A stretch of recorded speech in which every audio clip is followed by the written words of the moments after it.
Bueno, estamos, como ya dije, en el último mensaje de esta serie titulada, la serie es el Jesús verdadero. Y este día vamos a estar en los versículos 15 al 22 de Mateo 22. Mateo 22, versículos 15 al 22. Y quisiéramos ver esta escritura y yo les presento este pasaje bíblico en un mensaje titulado Lo que a Dios le pertenece. Lo que a Dios le pertenece. Hermanos, hay un hombre reconocido entre un grupo privilegiado de multibillonarios con B, ¿verdad? Yo sé que en Latinoamérica no se usa eso de billonarios, más bien se usa, por ejemplo, 1 billón son 1,000,000,000, pero hoy en día ya no siquiera se habla de millonarios con M, se hablan de billonarios, de trillonarios, porque hay personas en este mundo que tienen mucho dinero. Hay un dueño de una marca de carros eléctricos que no vamos a darle la promoción en esta mañana, pero usted sabe muy bien a quién me refiero. Su fortuna, la fortuna de este hombre se calcula en 332 billones de dólares, o podríamos decirlo como al estilo en Latinoamérica se dice 332 mil millones de dólares. Usted puede buscarlo por su propia cuenta y las cifras varían un poquito, pero es más o menos en esas cantidades que se manejan. Y se puede decir que este hombre tiene muchas posesiones. Yo creo que ninguno de nosotros, bueno, casi seguro, a menos de que haya una persona rica dentro de nuestra congregación, que sea una persona rica secreta.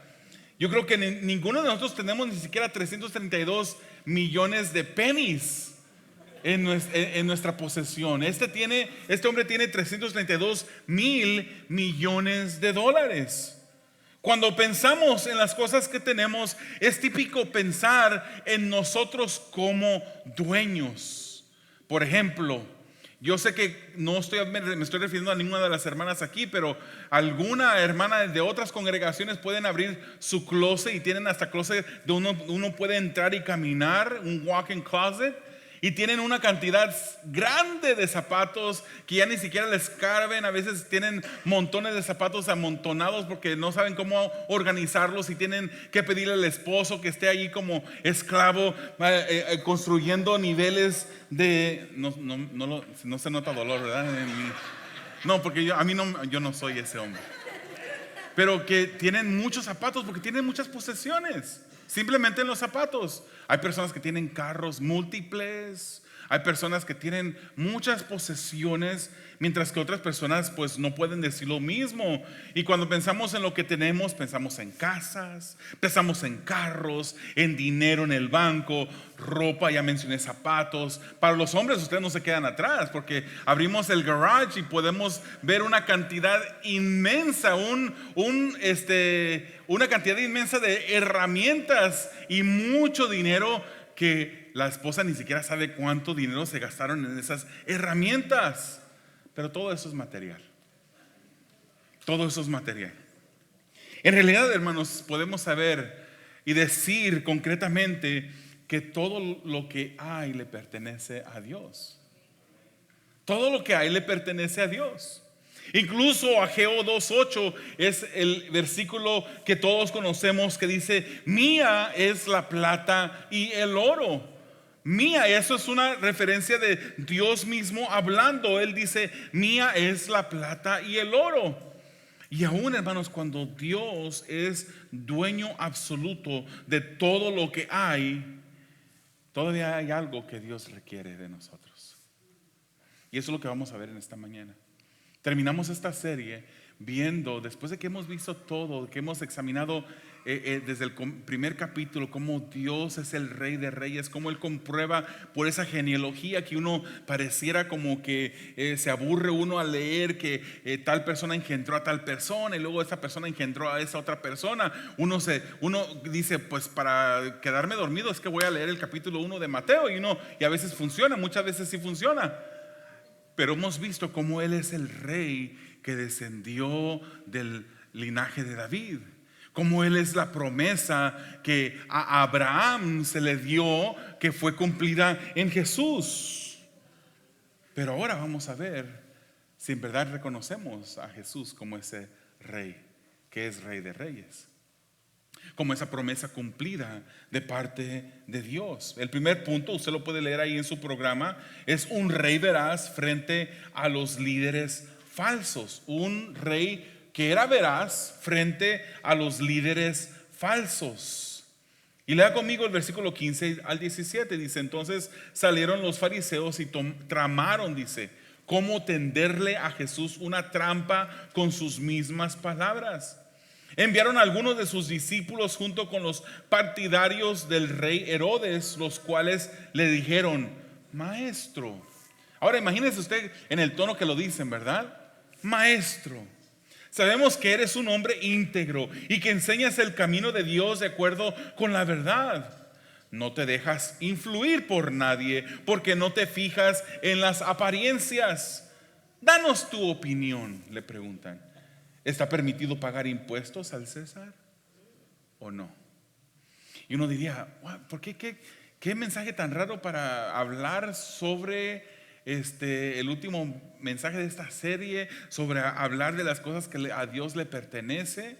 ¿Por qué es que vamos a hablar del impuesto? Posiblemente muchos de ustedes es un tema un poquito sensible para ustedes, porque en este año pasado quizás pagaron más de lo que querían pagar al tío Sam. Hermanos, vamos a ver el contexto de lo que está pasando para poder entender bien la historia. Se recuerda que en este contexto los líderes religiosos estaban con intentos repetidos para acusar a Jesús. Querían tenderle una trampa. Querían que Jesús cayera y dijera algo para poderlo acusar. Se agruparon los líderes de Jesús y Jesús lo confrontan a Jesús. Tramaron, dice la palabra del Señor, que se agruparon los líderes después de que Jesús los confronta. Ellos tramaron para hacer caer a Jesús. Y la deliberación examinaba la cuestión de cómo atraparlo. Los líderes querían poner el poder, querían usar de la autoridad del gobierno del Imperio Romano del lado suyo y ponerlo en contra de Jesús. Vamos a ver por qué en un momento. El Imperio Romano había conquistado a diferentes grupos y demandaba impuestos. No era diferente a los otros gobiernos que hemos tenido en la historia. Ellos llegaban a un lugar, conquistaban con su ejército, con su poder, y después de dominar a esos pueblos les imponían impuestos. Válgase la redundancia. En la historia, hermanos, conocemos que en el momento que nació Jesucristo, el emperador romano se llamaba Octavio Augusto. Pero ya para el tiempo de nuestra historia era un nuevo emperador. Este emperador se llamaba Tiberio. ¿Cuánto le gusta la historia?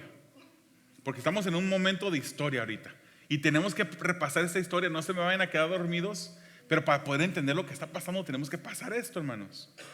En el tiempo de nuestra historia era Tiberio el emperador, el cual estuvo de emperador desde el año 14 después de Cristo hasta el 37 después de Cristo. Hermanos, el emperador del Imperio Romano era el único que tenía la autoridad de acuñar monedas, las cuales se usaban para intercambio de bienes, como usamos el dinero del día de hoy. Y el mismo emperador también demandaba que esa moneda que él mandaba a acuñar se usara para pagar impuestos. Y era requisito, hermanos, pagar impuestos, como el día de hoy. Era requisito que los pueblos pagaran esos impuestos. No era fuera de lo común que de repente algún pueblo conquistado empezase a quejarse por los impuestos y a querer derrotar o quitarse del poder del Imperio Romano y querer zafarse de él por cuestión de los impuestos. ¿Y usted qué cree que el Imperio Romano haría o hacía con las revueltas de personas? Las revoluciones que se levantaban, las personas que querían derrotar al Imperio Romano por cuestiones del impuesto. ¿Usted cree que el Imperio Romano se quedaba tranquilo? No, con su fuerza aplastaba a toda revuelta. Este podría ser un tema sensible para el imperio y uno en el cual, si se encontraba oposición, el imperio no dudaría en tomar acción.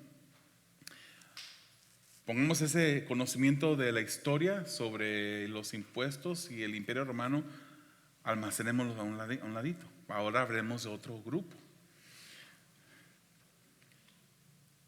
Por el otro lado, hermanos, la moneda que acuñaba el emperador, podemos entender que los judíos eran uno de esos pueblos conquistados. Aparte de conquistados los judíos consideraban que la moneda del imperio romano era idolatría. A ellos no les gustaba usar la moneda del tiempo. Ellos decían, esto es idolatría, porque mencionaban al emperador como divino, y ellos, siendo que adoraban a Dios, en la inscripción del denario decía Tiberius César Divi Augusti Filius Augustus, que quiere decir Tiberio César, el hijo del divino Augusto. Entonces, un pueblo que decía adoramos a Dios, un pueblo monoteísta que solamente tenían a un Dios como nosotros, no podían adorar a otra persona o otra cosa que se llamara o se autodefiniera como Dios. Aparte, hermanos, que la imagen que estaba también en la moneda, ellos lo miraban como algo que violaba el segundo mandamiento de la ley de Moisés sobre las imágenes. Entonces tenemos por un lado un imperio romano que demandaba el impuesto y que era un tema sensible para el imperio romano. Por el otro lado teníamos a los judíos que no querían usar esa moneda, la miraban como idólatra y como una violación del segundo mandamiento. Entonces los fariseos parece que encontraron el punto débil, el punto perfecto, la pregunta perfecta, la trampa de la cual Jesús no iba a poder zafarse. Tenían la pregunta en donde ellos pensaron poner a Jesús entre la espada y la pared. ¿Se ha sentido así a veces usted? Varón, mi amor, ¿cómo se me mira este vestido? Pregunta peligrosa, ¿verdad?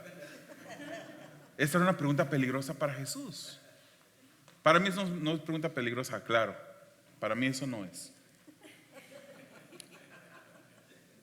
Pero ellos pensaron que encontraron el punto débil de Jesús, la trampa en donde Jesús caería.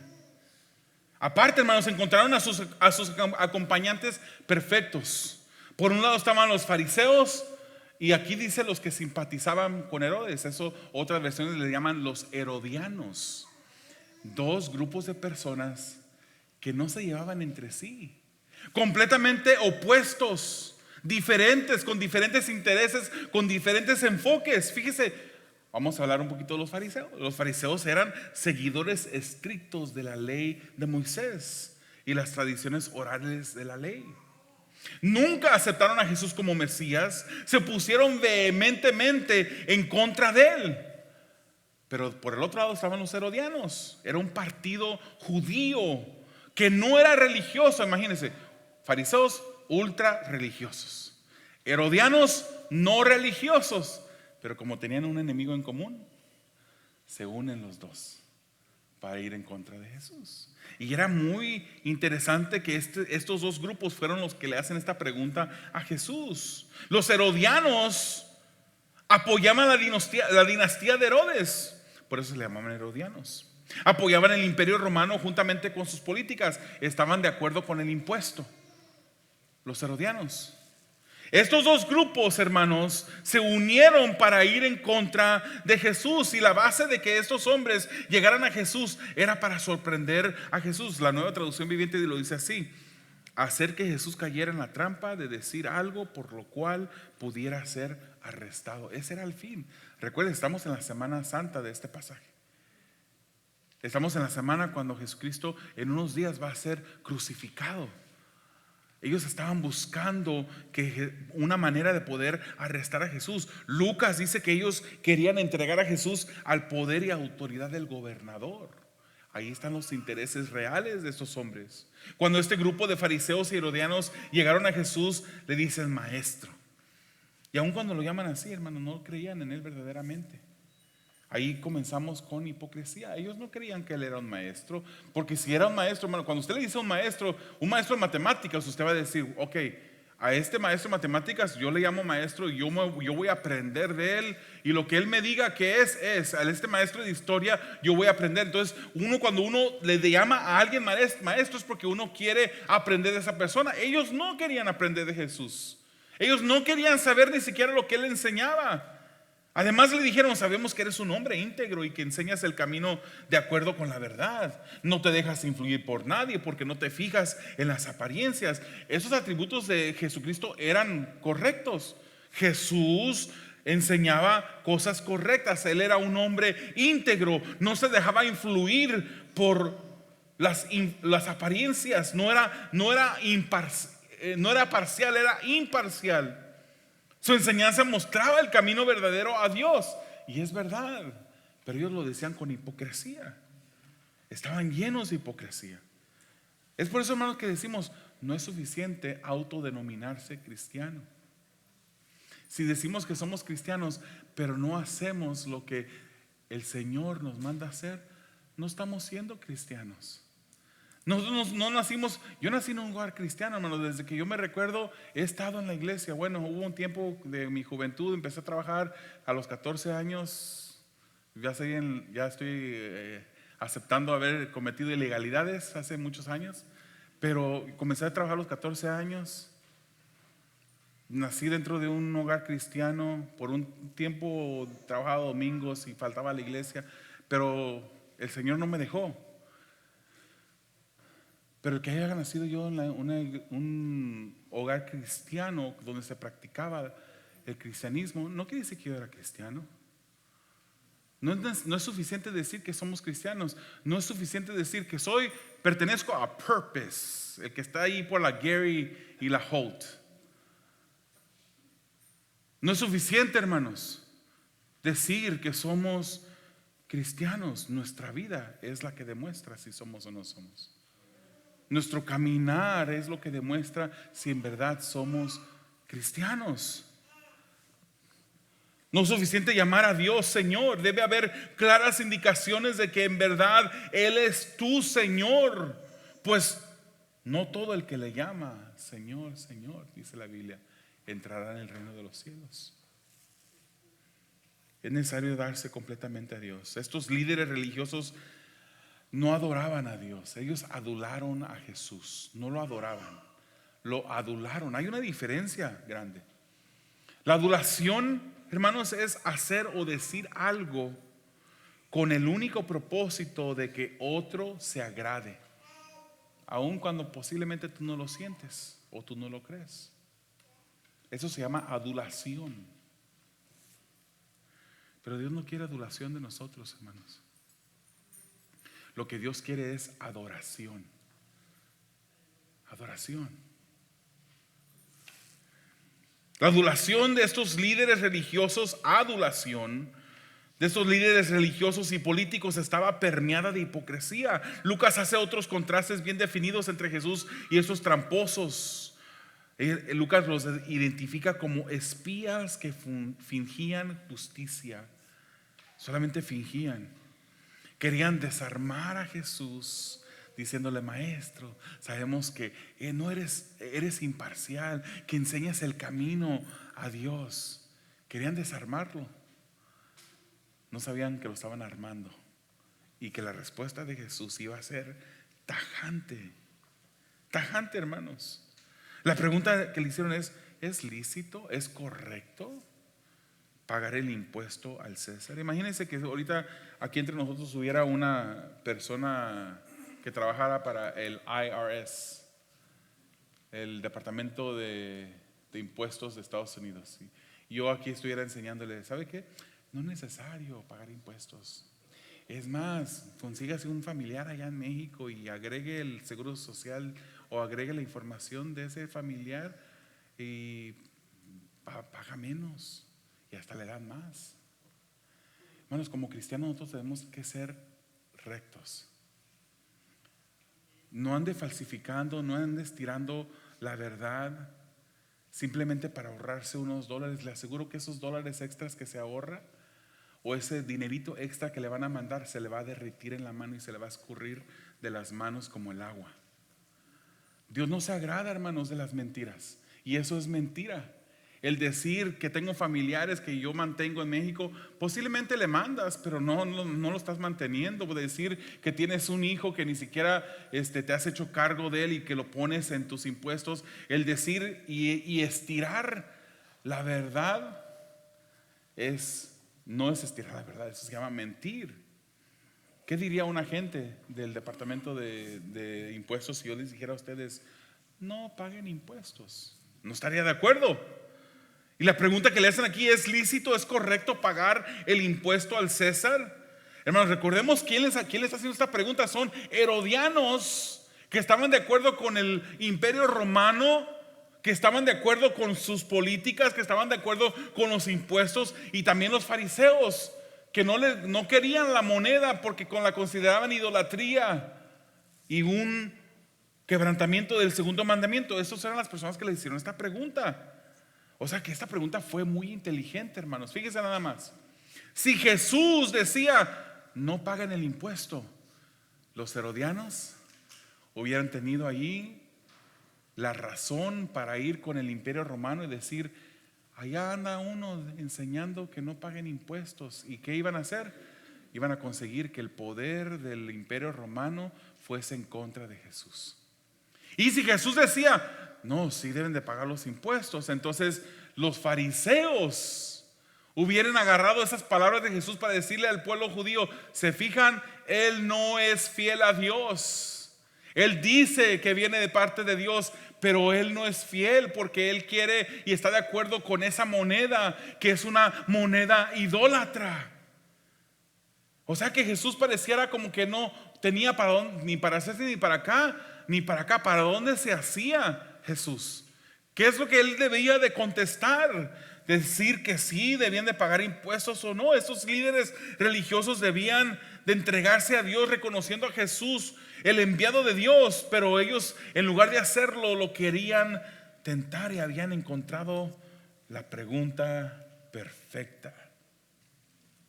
El simple hecho de que ellos llamaran a Jesús veraz e imparcial mostraban por sus acciones que no eran sinceros, porque ni siquiera sus enseñanzas querían seguir.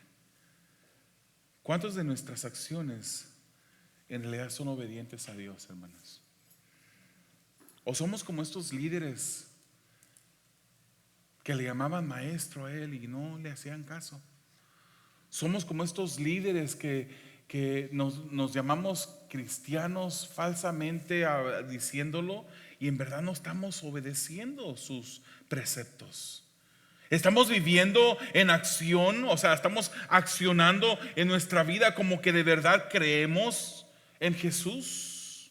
Nos hemos entregado verdaderamente a Dios, como nos dice la Biblia en Romanos 12:1. Dice, por lo tanto, hermanos, tomando en cuenta la misericordia de Dios, ruego que cada uno de ustedes en adoración espiritual ofrezca su cuerpo como sacrificio vivo, santo y agradable a Dios.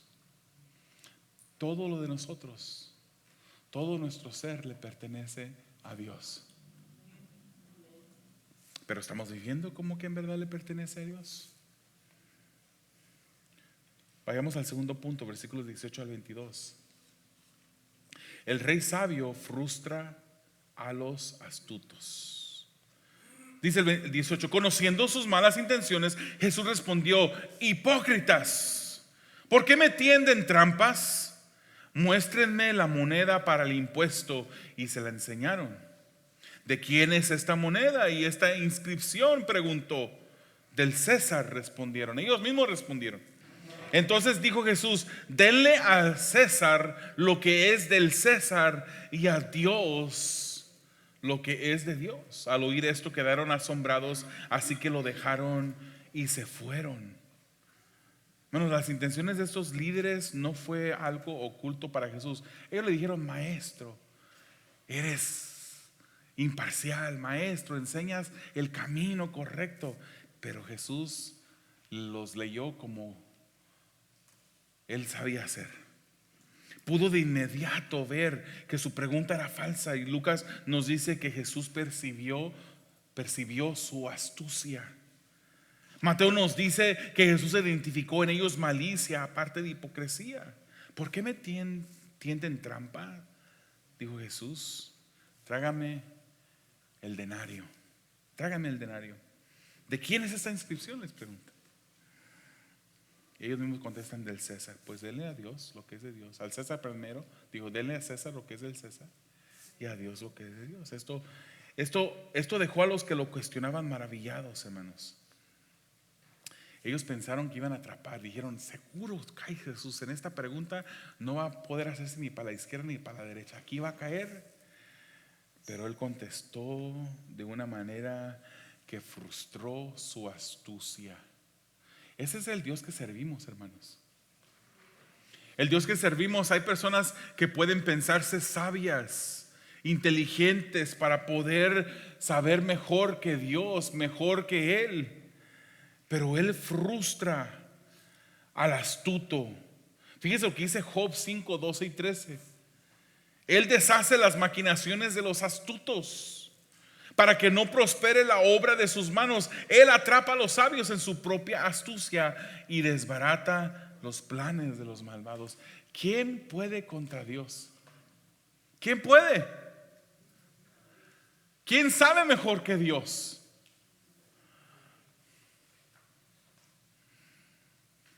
Es por eso, hermanos, que yo no soy de suscriptor a la teología de que se le conoce como dilo y reclámalo. Yo no soy suscriptor. Si usted cree que así puede usted hablar, no vamos a pelearnos. Pero hay personas que dicen: reclámalo, decláralo. Oran por una persona y declaran sanidad. ¿No se recuerda un cantante reciente? Bueno, no recientemente, hace algunos años, donde un cantante que era muy conocido, guatemalteco, a él le dio cáncer. Y en un concierto, en una reunión, se acerca una cantante también que es famosa y ora por él y le dice, y espero no decirlo de la manera incorrecta como lo dijo ella, pero ella dijo: cuando oraba, declaraba sanidad y le decía a Dios: no aceptaremos un no de tu parte. O sea, lo sanas porque lo vas a sanar, Dios. Aunque tú no quieras sanarlo, lo vas a sanar, le dijo. ¿Qué pasó con este cantante? Dios quería llevárselo. Dios lo sanó, pero no de la manera como esta mujer estaba diciendo: lo sanas porque lo sanas. Es por eso que yo no soy suscriptor a eso, hermano. No, yo no creo que la oración es para torcerle el brazo a Dios. Como que si Dios uno va a orar y ok, ya, suéltame, ok, te voy a hacer lo que quieres. No. Cuando uno ora, la voluntad de uno va siendo moldeada a la voluntad de Dios. La oración no mueve la voluntad de Dios a nuestra voluntad. La oración mueve la voluntad del ser humano al hombre. Es que algunas personas dicen: es que el poder de la vida y la muerte está en la lengua. ¿Es verdad que dice la Biblia eso? Yo le puedo decir palabras que honren a mi esposa y que la animen. Le puedo dar vida en esa manera, o le puedo decir palabras que la destrocen a ella y le puedo dar muerte, figurativamente hablando. Pero yo no puedo decidir quién va a vivir y quién va a morir. Hermanos, cuando usted me pide oración por usted, yo nunca voy a decir: lo declaro que fuentes de finanzas se abren. A lo mejor estoy orando por una persona que Dios ya le dio, pero cometió decisiones equivocadas en sus finanzas y está pasando la situación que está pasando por decisiones equivocadas. Y Dios quiere, como puede ser que Dios se apiade de esa persona y lo saque de esa situación, porque Dios lo puede hacer. Pero a lo mejor Dios quiere dejarlo ahí un poquito para que sufra las consecuencias de sus malas decisiones. Cuando nosotros oramos al estilo de Jesús. ¿Puede el Señor sanar a una persona? Lo puede hacer. Oramos en fe: Señor, yo sé que tú puedes hacer un milagro en esa persona. Yo sé, Señor, que tú tienes incluso el poder para levantar hasta un muerto y darle vida. Y oramos por personas que están enfermas, oramos por situaciones que están difíciles en diferentes personas, pero nunca le decimos a Dios, tienes que hacerlo. Más bien lo hacemos como Jesús. Fíjese, ni Jesús se atrevió, sino que Él dijo en el Getsemaní, Señor, Padre, si fuera tu voluntad, para que pase de mí esta copa, pero no sea hecha mi voluntad, sino sea hecha tu voluntad. Y la escritura claramente nos dice que todo lo que pidamos al Padre en el nombre de Jesús, creyendo, pero muchas veces se nos olvida que en otras partes de la escritura también dice, y que pidamos de acuerdo a la voluntad de Dios, Él lo dará. Entonces debemos, hermanos, de asegurarnos de que cuando le pidamos a Dios, cuando vengamos a Dios, en verdad creamos que estamos viniendo delante de nuestro Señor. Señor quiere decir amo, el que es nuestro dueño. Esas personas vinieron a Jesús llamándole maestro, pero no creían en Él como maestro. Estos líderes religiosos debían de entregarse a Dios, reconociendo a Jesús el enviado. Pero con su respuesta Jesús hace un contraste claro entre dos reinos. Denle a César lo que es de César y a Dios lo que es de Dios. Él hace un contraste entre el reino de este mundo y el reino del cielo, entre el César, que es el rey terrenal en ese tiempo, y Dios, que es el rey del reino de los cielos. Nos debemos a Dios. Es necesario que lo veamos como nuestro amo, hermanos. Debemos vivir para Él. Entonces la pregunta es, ¿qué tan obedientes somos? Hermanos, y yo me paro acá enfrente a preguntarles esa pregunta porque ya me la hice yo primero. Cuando preparo estos mensajes, el Señor me confronta a mí primero. ¿Qué tan obediente está la vida de David?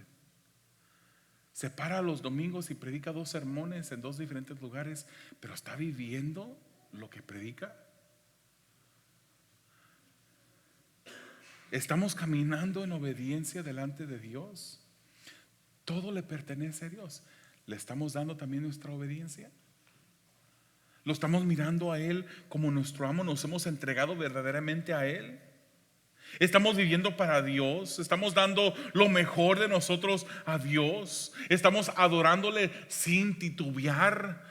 Y la adoración, hermanos, creo que lo mencioné recientemente, la adoración no puede haber adoración sin obediencia. Una adoración sin obediencia es una adoración falsa. Lo mencioné recientemente, ¿no? Con Samuel, con Saúl la semana pasada. He venido de hacer tu voluntad. Y entonces Dios te mandó a que destruyeras todo lo que había en ese lugar y traes al rey y traes al ganado engordado. Y Samuel le dijo a Saúl que la adoración verdadera, la obediencia es mejor que todos los sacrificios. Estamos en verdad adorando a Dios, hermanos. Como cristianos seguimos la ley terrenal que es temporal, hermanos. Debemos de seguirla. Pero aplica en nuestro estado actual. A Dios debemos de dar lo que Él exige y que es de trascendencia eterna. Quiero que usted, para terminar, piense en esto. Si yo le pidiera a alguno de ustedes una moneda, usted va a ver en esa moneda la imagen de algún líder de antaño de este país. En la moneda de la tierra hay imágenes de gobernantes que fueron gobernantes temporales. Pero en usted, hermano, en usted está plasmada la imagen de Dios. ¿Entiende lo que le estoy diciendo? Debemos de darle a Dios lo que a Dios le pertenece. La imagen de Dios está en usted y está en mí. Nosotros le pertenecemos a Dios. Denle a César lo que es del César. démosle a Dios lo que es de Dios. Le pertenecemos. No nos entreguemos a medias. No entreguemos a Dios lo que nos sobra. Entreguémosle a Dios lo mejor de nosotros. Él pide que le sirvamos con toda nuestra mente, con todo nuestro corazón, con toda nuestra alma, con toda nuestra fuerza. Dios lo quiere todo de nosotros, porque a Él le pertenecemos. Todos los humanos llevamos la imagen de Dios estampada en nosotros, pero no le hemos dado a Dios lo que a Dios le pertenece. Cierra tus ojos, inclina tu rostro.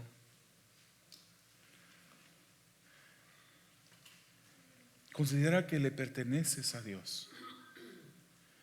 También considera qué partes o qué áreas de tu vida aún no le has entregado, porque ¿sabes qué? También esas áreas le pertenecen a Dios. Salmo 24:1 dice: el Señor es la tierra y todo cuanto hay en ella, el mundo y cuantos lo habitan. Tú le perteneces a Dios. Tú le perteneces a Dios. Entrégate completamente a Él. Ámale con todas las fuerzas de tu alma, con todas las fuerzas de tu corazón. Ámale con todo el interés de tu mente. ¿Qué parte, qué áreas de nuestra vida aún no le hemos entregado? Examina tu vida en este momento. Amado Dios, te damos a ti gracias. Gracias por el consejo de tu palabra, Señor. Si preguntamos qué es lo que te pertenece a ti, Señor, tú mismo lo dijiste: el oro y la plata son mías. Y cuando tú, Señor, en la palabra tú te refieres al Hijo, le dices: Hijo mío, dame hoy tu corazón. Recordamos, Señor, esas palabras de un reformador que decían que el corazón del ser humano es una fábrica de ídolos. Permite, Señor, que nosotros seamos guardados y que podamos eliminar los ídolos en nuestras vidas. Todo aquello, Señor, que nos impulsa a amar, a darnos a otra cosa y a otros seres que no eres tú.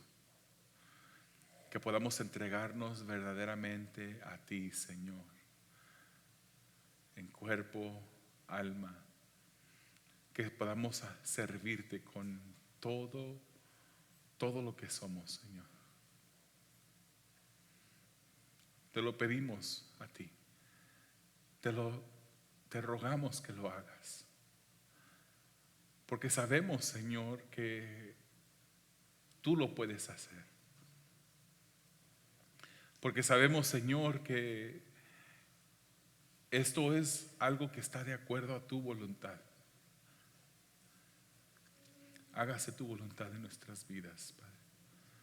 Te lo pedimos confiando en el nombre de Jesús. Amén.